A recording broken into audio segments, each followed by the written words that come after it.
بسم اللہ الرحمن الرحیم۔ پہلی صدی ہجری میں مسلمانوں کی فتوحات کا سیلاب عرب سے نکل کر دنیا کے دور دراز ملکوں تک پھیل گیا۔ اس زمانے میں فوج میں بھرتی ہونا ہر مسلمان کے لیے بڑی عزت کی بات تھی، کیونکہ اس طرح اس کو اللہ کے راستے میں لڑنے کا موقع ملتا تھا۔ بنو امیہ کی حکومت کے ابتدائی دور کا ذکر ہے کہ دمشق سے ایک لشکر خراسان کو فتح کرنے کے لیے روانہ ہوا۔ اس لشکر میں ایک نوجوان مجاہد ابو عبد الرحمن فروخ بھی تھے، جو مدینہ منورہ کے رہنے والے تھے۔ فروخ اس لشکر میں شریک ہونے کے لیے جب گھر سے چلنے لگے تو ان کی بیوی امید سے تھی۔ وہ خاوند کی جدائی کے خیال سے کچھ بے چین سی ہو گئی اور ان سے پوچھنے لگی کہ آپ کب تک واپس آ جائیں گے؟ فروخ نے کہا کہ میری واپسی کا انحصار اس بات پر ہے کہ مہم میں کتنا عرصہ لگتا ہے، اور پھر میں لڑائی میں زندہ بھی بچ جاتا ہوں۔ اگر بچ رہا تو ہو سکتا ہے کہ چند ماہ تک واپس آ جاؤں، اور یہ بھی ممکن ہے کہ 2-4 برس لگ جائیں۔ ہاں، اگر لڑائی میں مارا گیا تو پھر جنت ہی میں تم سے ملاقات ہوگی۔ بیوی نے ان کے منہ پر ہاتھ رکھ دیا اور کہا، نہیں نہیں، ایسا مت کہیں، اللہ آپ کو خیر و عافیت سے واپس لائے۔ فروخ نے بیوی کو تسلی دی اور اس کو بتایا کہ فلاں صندوق میں 30,000 اشرفیاں رکھی ہیں، یہ میری کل پونجی ہے، اسے احتیاط سے رکھنا۔ میرا ارادہ ہے کہ جہاز سے فارغ ہو کر واپس آؤں تو اس رقم سے تجارت کروں۔ ہاں، اگر میری غیر حاضری میں تمہیں کوئی ضرورت پیش آ جائے تو تم اس رقم میں سے جتنی چاہو خرچ کر سکتی ہو، اور میرے جانے کے بعد اللہ تمہیں لڑکا یا لڑکی دے تو اس کی پرورش عمدہ طریقے سے کرنا۔ یہ کہہ کر انہوں نے بیوی کو خدا حافظ کہا اور دمشق جا کر اسلامی لشکر میں شامل ہو گئے۔ اس زمانے میں اسلامی فتوحات کا سلسلہ مسلسل جاری تھا، ایک مہم کے بعد دوسری، دوسری کے بعد تیسری، اور تیسری کے بعد چوتھی، یہاں تک کہ فروخ کو ان مہموں میں حصہ لیتے لیتے پورے 27 برس گزر گئے، لیکن جہاد میں مصروفیت نے انہیں گھر نہ لوٹنے دیا، اور نہ گھر سے ان کا رابطہ ہی قائم ہو سکا۔ ادھر ان کے گھر سے نکلنے کے 4-5 ماہ بعد اللہ نے ان کی بیوی کو چاند سا بیٹا دیا، جس کا نام اس نے رابعہ رکھا۔ اس ننھے بچے کے روشن چہرے پر شرافت و نجابت کی علامت شروع ہی سے آشکار تھی۔ بچپن ہی سے اس کی باتوں اور کاموں سے ذہانت ٹپکتی تھی۔ ماں نے اس کی تعلیم و تربیت کے لیے انہیں ماہر استاذہ کے سپرد کر دیا اور انہیں اچھی طرح تعلیم دینے کی تلقین کی، اور تربیت دینے والوں کی خدمت میں درخواست کی کہ وہ اسے اچھے انداز میں ادب سکھلائیں۔ تھوڑی ہی دیر میں اس نے لکھنے پڑھنے میں مہارت پیدا کر لی، قرآن پاک حفظ کر لیا اور ایسی ترتیل تجوید خوشحانی سے پڑھنے لگا جیسا کہ رسول اللہ صلی اللہ علیہ وسلم کے قلب اطہر پر نازل ہوا تھا۔ جس قدر ممکن ہو سکا احادیث رسول اللہ صلی اللہ علیہ وسلم کو بھی زبانی یاد کر لیا، اور اس طرح کلام عرب کا بھی قابل قدر حصہ زبانی یاد کر لیا۔ علاوہ ازیں دینی احکامات کی معرفت بھی حاصل کر لی۔ رابعہ کی والدہ اپنے بیٹے کی خاطر اس کے اساتذہ پر مال و دولت نچھاور کرنے لگی اور انہیں انعامات سے نوازنے لگی۔ جب بھی یہ دیکھتی کہ اس کا بیٹا میدان علم و ادب میں چند قدم آگے بڑھا ہے، وہ اسی قدر انعام و اکرام میں بھی اضافہ کر دیتی۔ وہ اس کے پردیسی باپ کی واپسی کا انتظار کرتی تھی اور اس کوشش میں تھی کہ بیٹا بڑا ہو کر ایسے مقام پر فائز ہو کہ عوام الناس کی رہنمائی کا باعث بنے۔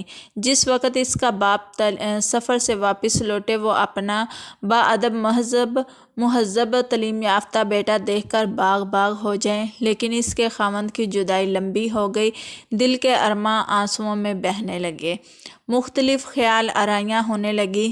کوئی کہتا دشمن کے ہاتھوں قید ہو گیا ہوگا، کوئی کہتا نہیں، وہ آزاد ہے اور جہاد میں مشغول ہوگا۔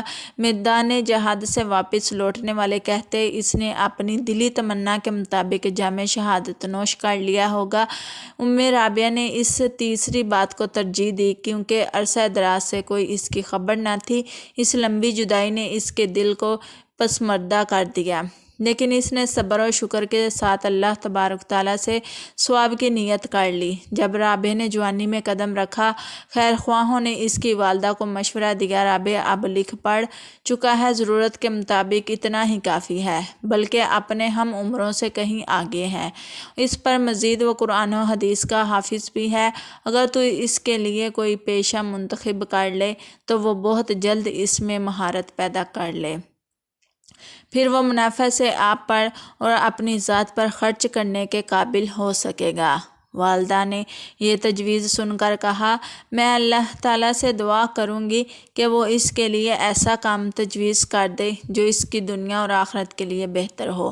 پھر رابعہ نے اپنے لیے علم کو منتخب کر لیا اور اس نے موسم ارادہ کر لیا، زندگی بھر متعلم یا معلم کی حیثیت میں رہوں گا۔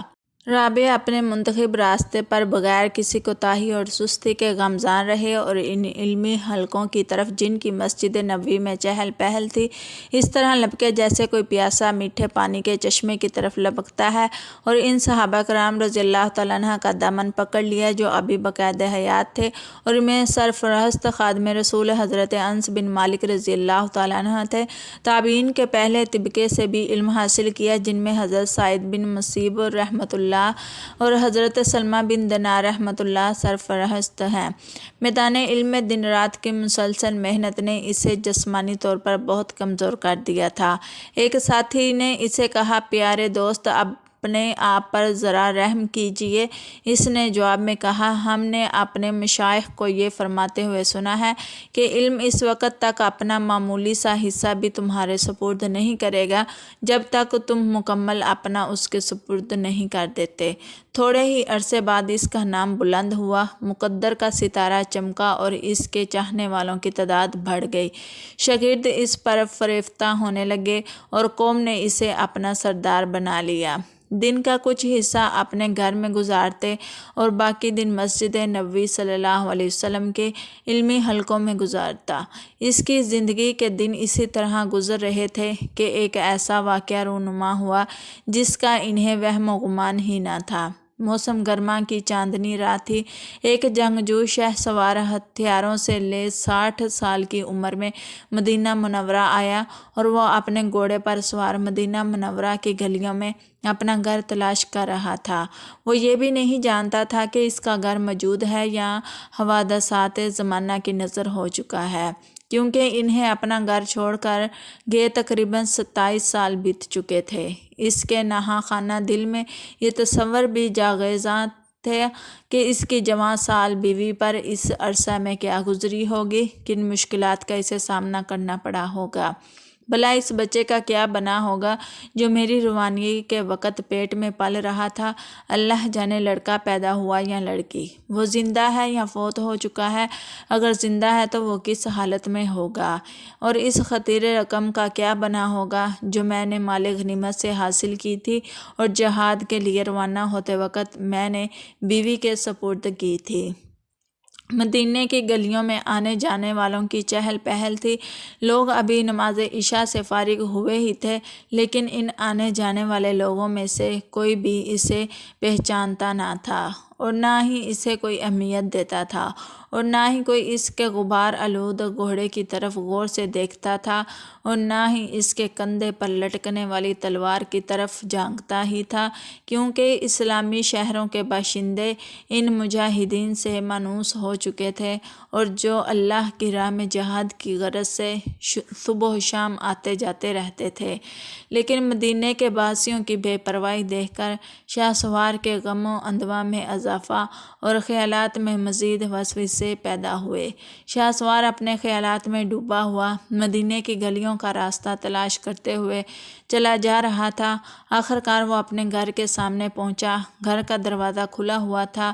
وہ فورِ شوق میں اہل خانہ سے اجازت لیے بغیر دروازے سے گزر کر گھر کے صحن میں آ کھڑا ہوا۔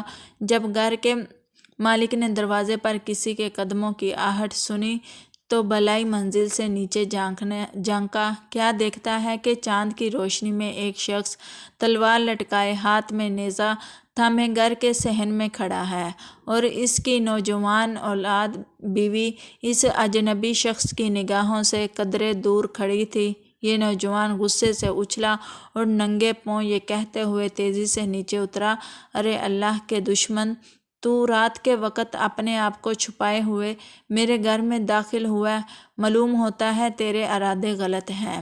وہ اس پر اس طرح جھپٹا جس طرح خونخوار بھوکا شیر اپنے شکار پر جھپٹتا ہے، اور اجنبی کو بات کرنے کا وقت ہی نہ دیا۔ دونوں ایک دوسرے سے گتھم گتھا ہو گئے۔ ان کا شور و غل سن کر چاروں طرف سے پڑوسی ان کے گھر آ جمع ہوئے۔ سب نے اس اجنبی کو یوں گھیرے میں لے لیا جس طرح کنگن کلائی کو گھیرے میں لیے ہوتا ہے۔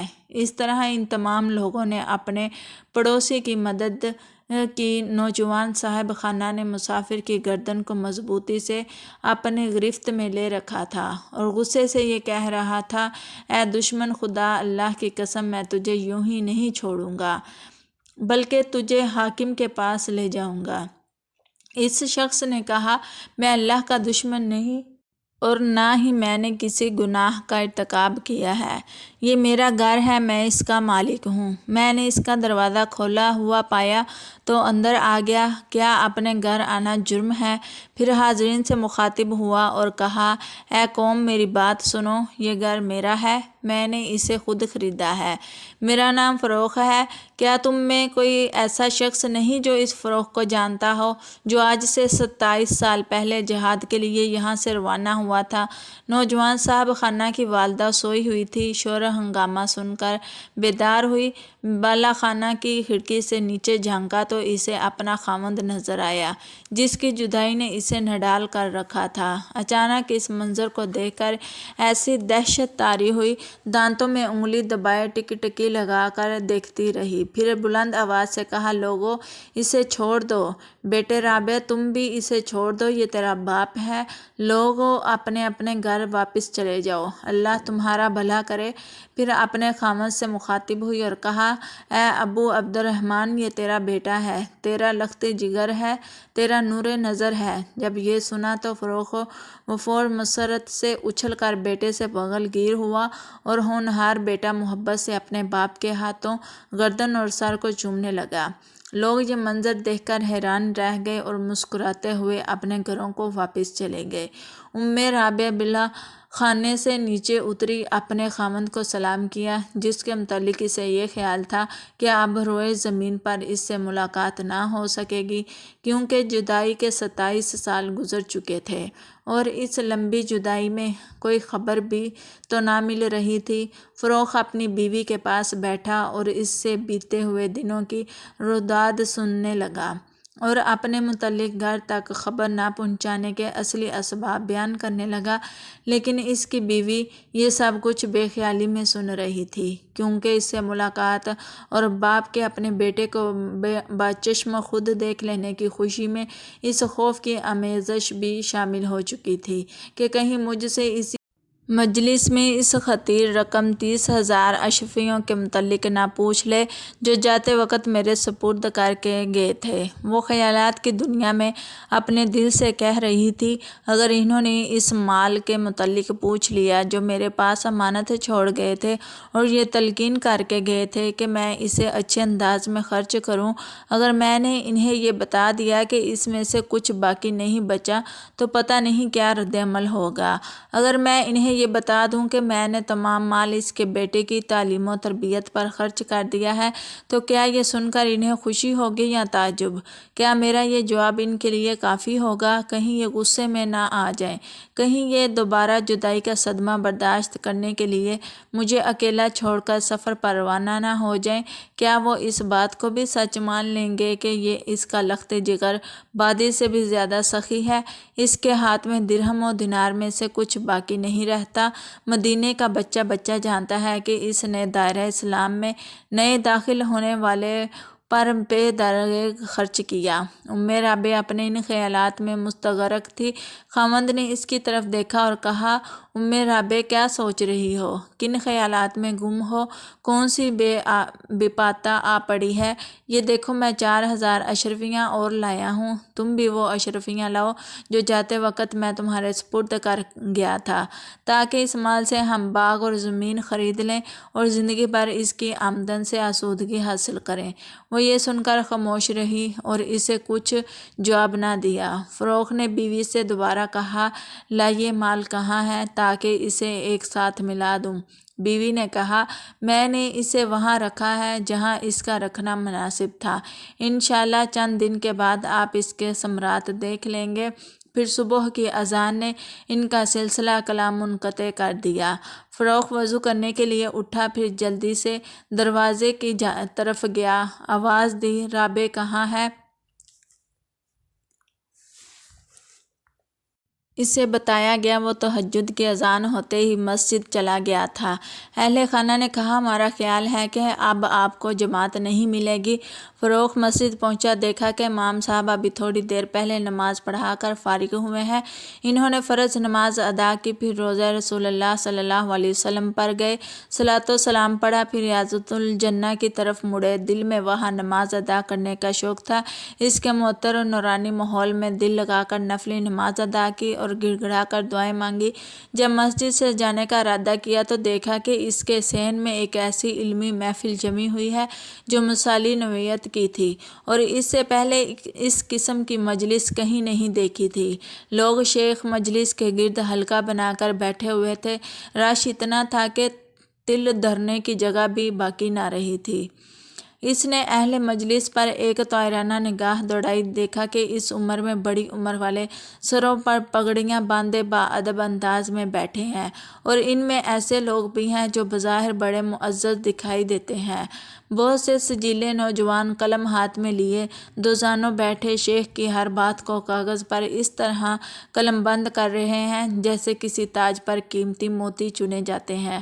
وہ اپنی کاپیوں میں شیخ کے ارشادات کو اس طرح قلم بند کر رہے تھے جیسے عمدہ چیزوں کو محفوظ کیا جاتا ہے۔ سبھی شیخ کی طرف ٹک ٹکی لگا کر دیکھ رہے تھے، اس طرح خاموشی، ادب و احترام اور کامل توجہ سے بے حس و حرکت سن رہے تھے جیسا کہ ان کے سروں پر پرندے بیٹھے ہوئے ہوں۔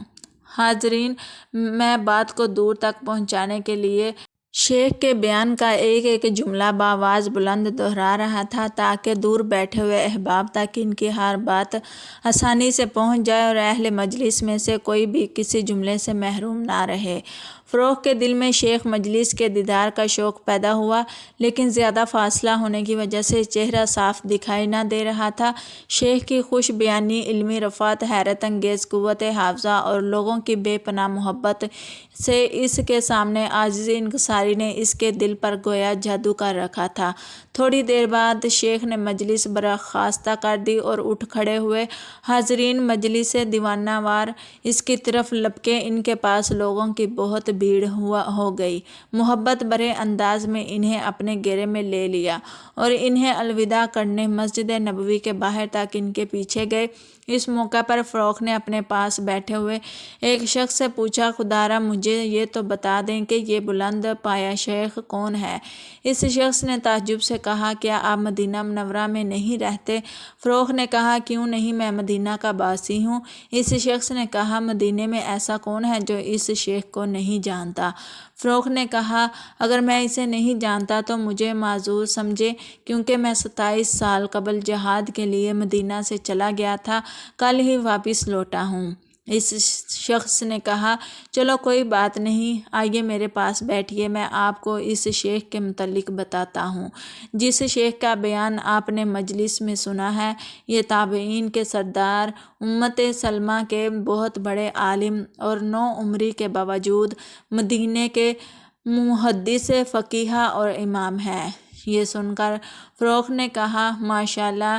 نظر بددور اس شخص نے اپنی بات جاری رکھتے ہوئے کہا، اہل مدینہ نے ان سے بڑھ کر کوئی سخی نہیں دیکھا اور نہ ہی ان سے بڑھ کر کوئی متقی پرہیزگار۔ فروخت نے کہا، آپ ان کی تعریف ہی کیے جا رہے ہو، لیکن ابھی تک ان کا نام نہیں بتایا۔ اس شخص نے بتایا، اس کا نام رابع الرائی ہے۔ فروخ نے تعجب سے پوچھا، رابعہ؟ رئیس نے کہا، ہاں، اس کا نام رابعہ ہے، لیکن مدینہ کے علماء مشائخ اسے رابعہ الرائے کے نام سے پکارتے ہیں۔ ان کی علمی شان و شوکت کے کیا کہنے۔ جب علماء مدینہ کو کسی درپیش مسئلہ میں قرآن و سنت سے نص صریح نہیں ملتی تو وہ ان سے رجوع کرتے ہیں اور وہ اپنے اجتہاد سے اس کا ایک ایسا حل پیش کرتے ہیں جس سے علماء مطمئن ہو جاتے ہیں۔ فروخ نے پوچھا، یہ کس کا بیٹا ہے؟ اس شخص نے کہا، یہ اس مجاہد کا بیٹا ہے جس کا نام فروخ ہے۔ یہ اس کے جہاد پر روانہ ہونے سے چند ماہ بعد پیدا ہوا تھا۔ اس کی والدہ نے اس کی تعلیم و تربیت پر پوری توجہ دی۔ میں نے ابھی نماز فجر سے پہلے کچھ لوگوں کی زبانی سنا ہے کہ اس کا باپ 27 سال کے بعد گزشتہ رات مدینہ واپس آیا ہے، اور یہ بات سن کر فروخ کی آنکھوں سے 2 آنسو ٹپکے، لیکن یہ شخص ان آنسوؤں کے گرنے کا سبب نہ جان سکا۔ پھر فروخ جلدی سے اپنے گھر پہنچا۔ بیوی نے دیکھا کہ ان کی آنکھیں بھیگی ہوئی ہیں۔ پوچھا، ابو رابع، اللہ خیر کرے، کیا ہوا؟ آپ کی آنکھیں آنسوؤں سے تر کیوں ہیں؟ اس نے کہا، گھبرائیے نہیں، سب خیر ہے۔ آج میں نے اپنے بیٹے رابعہ کی نرالی شان دیکھی ہے۔ یہ منظر دیکھ کر بے انتہا خوشی میں میری آنکھوں سے آنسو ٹپک پڑے۔ آج اس کے علمی مقام، خوش بیانی اور لوگوں کی اس کے ساتھ بے پناہ محبت نے مجھے گھائل کر دیا۔ میں کس قدر خوش نصیب ہوں کہ مجھے بلند مقام بیٹا ملا۔ رابعہ نے اس موقع کو غنیمت جانتے ہوئے کہا، میرے سرتاج، آپ کو ان 2 چیزوں میں سے کون سی چیز زیادہ محبوب و مرغوب ہے؟ 30,000 اشرفیاں یا اپنے بیٹے کا علم و فضل میں یہ بلند مقام؟ فروخ نے کہا، اللہ کی قسم، مجھے پوری دنیا کے مال سے زیادہ اپنے لخت جگر کا مقام قیمتی اور محبوب دکھلائی دیتا ہے۔ بیوی نے کہا، جو مال آپ مجھے بطور امانت دے گئے تھے وہ میں نے اس کی تعلیم و تربیت پر خرچ کر دیا ہے۔ کیا آپ اس سے خوش ہیں؟ انہوں نے فرمایا،